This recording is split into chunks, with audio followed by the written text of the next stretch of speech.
Welcome back inside Arizona Daily Mix. Real estate is a buzz here in the Valley. A lot of people move here from different places around the country because we have beautiful weather and great places to live. And here to talk about the market, whether it's good, bad, or indifferent, Lisa Westcott-Wadey. She is a local real estate professional here in the Valley. So nice to have you on Arizona Daily Mix. Thanks for having me. We're going to talk about the real estate, market here. A lot of people love to move to the Valley. Sometimes they don't know what they're getting themselves into with our weather and conditions. But how is the market right now? Is it a good time for buyers or sellers? I think it's a good time for both. We're in a very balanced, very normal market, in my opinion. Sellers are not desperate by any means. They don't have to give anything away, and buyers are certainly not emotional. And they're very, very smart about their decisions, and they take their time. They want what they want, and they're not going to settle. So it's a very normal, it's forcing the real estate professionals to really do their job. Okay, kind of hone in on the specific buyer and specific seller. Correct. Let's talk about the type of people that are actually buying right now. Is it millennials, or are we looking at people who already own homes looking for a second and third home? You know, it's definitely not the millennials. Okay.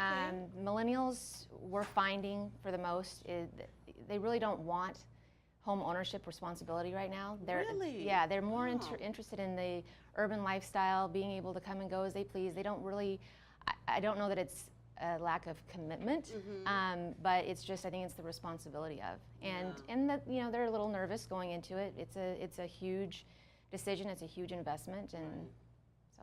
What part of the Valley right now is the hot spot, or is it pretty much anywhere in the Valley? The East Valley is very busy right now, and it's all price ranges. So it could be that, the luxury market is, it used to be that come April, the April through October was completely quiet, nothing going on, and that's really? changed. Okay. That's changed.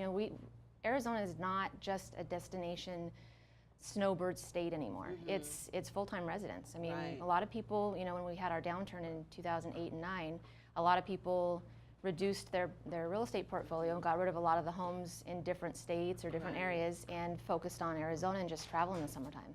Now, you say the East Valley is a good part right now, so we're looking at Chandler, Tempe, Gilbert, Mesa. Okay. You look at all of the corporate relocation, the companies that are moving in, and their executives and administration and those folks, and a lot of that is in the East Valley.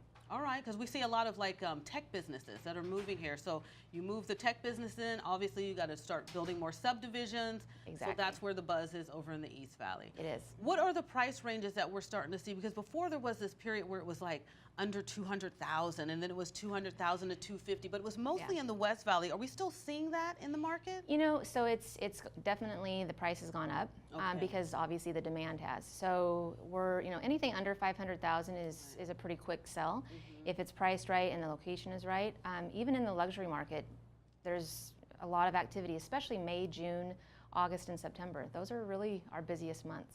Now, you've been doing real estate for a while, and you understand, your customer and the consumer when they're coming in to buy a home, and it is an emotional time for a lot of people. A lot of people, because there's so many resources, like with Zillow and different things, would you advise someone to go that way, or would you advise them to stick with a professional real estate agent? I'd say 98% of all buyers are looking online first. So they use your traditional Zillow, Trulia, that type of thing. However, a lot of times those websites aren't as accurate as the information that a real estate professional locally can do for you. We have systems that show us real time, where Trulia and Zillow, they're not necessarily real time. So, so I would say yes, absolutely start your research there. It's a great place to start, but really rely on your real estate professional to do the due diligence for you and share with you the knowledge that they have. And we have about 30 seconds, so I know you have great advice and information, especially for first-time people looking to buy a home. What are something that you would like to tell them? If it's a first-time home buyer, definitely do your research. Make sure that you have a real estate professional that you can trust, that has been in the business or at least has a good reputation. Check in with the local associations, Scottsdale Area Association of Realtors, etc. Arizona Association of Realtors, and just do your homework. Do your homework. Lisa, you were fantastic. Thanks for joining us here on Arizona Daily Mix. You want information, we'll have a link for sure on our website, aztv.com. Don't go anywhere. We'll have more when we get back.